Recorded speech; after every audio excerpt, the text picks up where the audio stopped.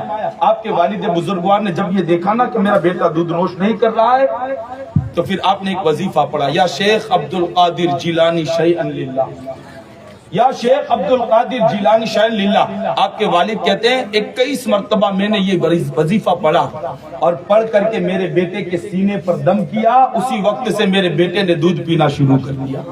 لیکن کہتے ہیں دودھ یوں نہیں پیتے تھے جیسے عام طور سے بچے پیتے ہیں, بلکہ میرے صابر نے دنیا میں آتے ہی روزہ رکھنا شروع کر دیا اور حضور کی امت کو بتا دیا, اے مصطفیٰ کے غلاموں, کامیابی, عزت, چاہت, شہرت اگر چاہتے ہو نا تو خدا کے واسطے محمد رسول اللہ کے قانون کے پابند بن جاؤ, حضور کی شریعت کے عامل بن جاؤ. جب تم عامل بن جاؤ گے, جدھر چلے جاؤ گے, اللہ تعالیٰ تمہیں کامیابی سے مالا مال فرمائے گا. عزیزان ملت اسلامیہ, حضرت صابر پاک کی زندگی ہمیں پیغام دیتی ہے.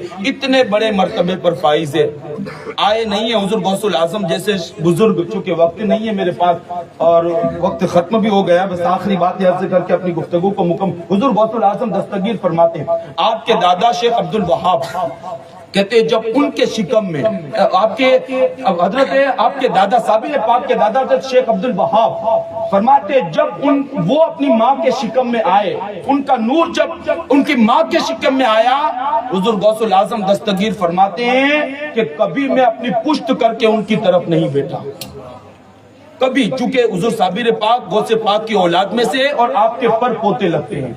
حضور غوث العظم دستگیر کے پر پوتے لگتے ہیں. حضور غوث العظم فرماتے ہیں آپ کے دادا جب اپنی ماں کے شکم میں آئے نا تو کبھی میں اپنی پشت کو ان کی طرف کر کے نہیں بیٹھا, اور جب بھی بیٹھا نا تو عاطف غیبی سے آواز آتی ہے, عبد القادر یہ میرا وہ بندہ ہے کہ جس سے میں بہت محبت کرتا ہوں.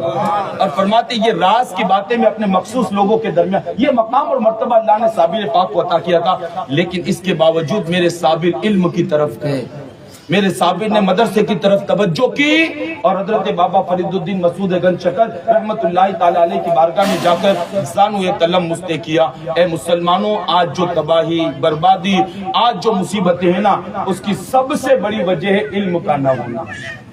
علم کا نہ ہونا. مجھے یہ بات نہیں کرنی تھی لیکن میں کر رہا ہوں. آج ہماری جہالت کا عالم یہ ہے کہ چائے کی ہوٹلوں پر بیٹھ کر, پان کے گلوں پر بیٹھ کر کے فتوے لگاتے فلاں باپو تو شیعہ ہو گیا ہے, فلاں باپو کو اتنے لاکھ کروڑ آ گئے, اتنے لاکھ. قیامت کے دن کیا حضور کو منہ دکھاؤ گے یار, آپ مجھے بتائیں. لوگ میرے حوالے سے یہ کہتے ہیں باپو تو شیعہ ہو گیا, اور اس میں کچھ پاکھنڈی مولوی بھی ہے اور کچھ نام نہاد وہ بندے بھی ہیں جس کے نسب کا مال پتہ نہیں ہے اور جن کے حسب اور نسب کی معلومات نہیں ہے. اب ایسے لوگ ہم پر الزام لگاتے ہیں کہ یہ شیعہ ہو گیا اور اس کو اتنے پیسے وہاں سے مل گئے. اللہ کی عزت کی قسم, دنیا میں ابھی کوئی ایسی دولت پیدا ہی نہیں ہوئی جو سید شکیل کے ایمان کو خرید سکے. دنیا میں کوئی اور, بلکہ میں آپ کو کیا بتاؤں, خدا کی عزت کی قسم, شیعوں کے جلسوں, شیعوں کے محلوں میں جا کر کے ہم نے سیدنا صدیق اکبر کے فضائل بیان کیے, فاروق اعظم کی عظمتیں بیان کی ہے, عثمان غنی کی محبتوں کے ترانے بیان کیے ہیں, سیدہ عائشہ کی پاکدانی پر قرآن اور حدیث سے ثبوت پیش کیے ہیں. اور حالت یہ ہے لوگ ہمیں تانا دے رہے ہیں, لیکن یاد رکھنا جس نے بھی مجھے بدنام کیا یا جو کر رہے ہیں, میں نے اپنا معاملہ امام حسین کے سپرد کر دیا ہے. وہ جانے اور الزام لگانے والے جانے, اور اس معاملے سے میں بری ہوں. خدا کے واسطے ہوش کے ناخن لے آپ, اور کسی پر الزام لگانے کی بجائے, کسی پر تہمت لگانے کی بجائے 1000 مرتبہ آپ سوچ لے. حضور نے فرمایا کما تدین و تدان, تم جیسا کرو گے تمہارے ساتھ بھی ویسا ہی کیا جائے گا. ہاں تمہارے ساتھ اگر تم کسی کو عزت دو گے نا, اللہ تمہیں ذلیل نہیں کرے گا, لیکن اگر تم کسی کو ذلیل کرو گے پھر لاکھ عبادتیں کر لو, لیکن اللہ کی طرف سے جو ذلت آئے گی نا اس سے تم بچ نہیں سکتے ہو. اس لیے ہوش کے ناخن لو. یہ ساری برائیاں اس لیے ہے کہ ہمارے پاس علم نہیں ہے اور لوگوں کی زبان پر کوئی لگام نہیں ہے. بے تحاشا لوگ جو ہے اپنی باتیں لوگوں کے سامنے پیش کر کے سمجھتے ہم نے بہت بڑا تیر مار لیا اور کسی کو بدنام کر دیا. یاد رکھنا سیدوں سے کبھی ٹکرانے کی کوشش نہ کرنا, اس لیے کہ اگر سیدوں سے ٹکرانے کے بعد کسی کتنے بھی بڑے باپ کی اولاد ہونا, اللہ اسے عزت نہیں دیتا بلکہ دنیا اسے اپنے جوتوں کی نوک پر رکھتی ہے. اور جو تعظیم اور ادب کرتا ہے, جنید بغدادی کو کوئی نہیں جانتا تھا, ایک سید کی عزت نے وہ مقام دیا کہ عزت کیا کی, ایک ہی رات میں میرے اللہ نے ولایت کا تاج عطا کر دیا.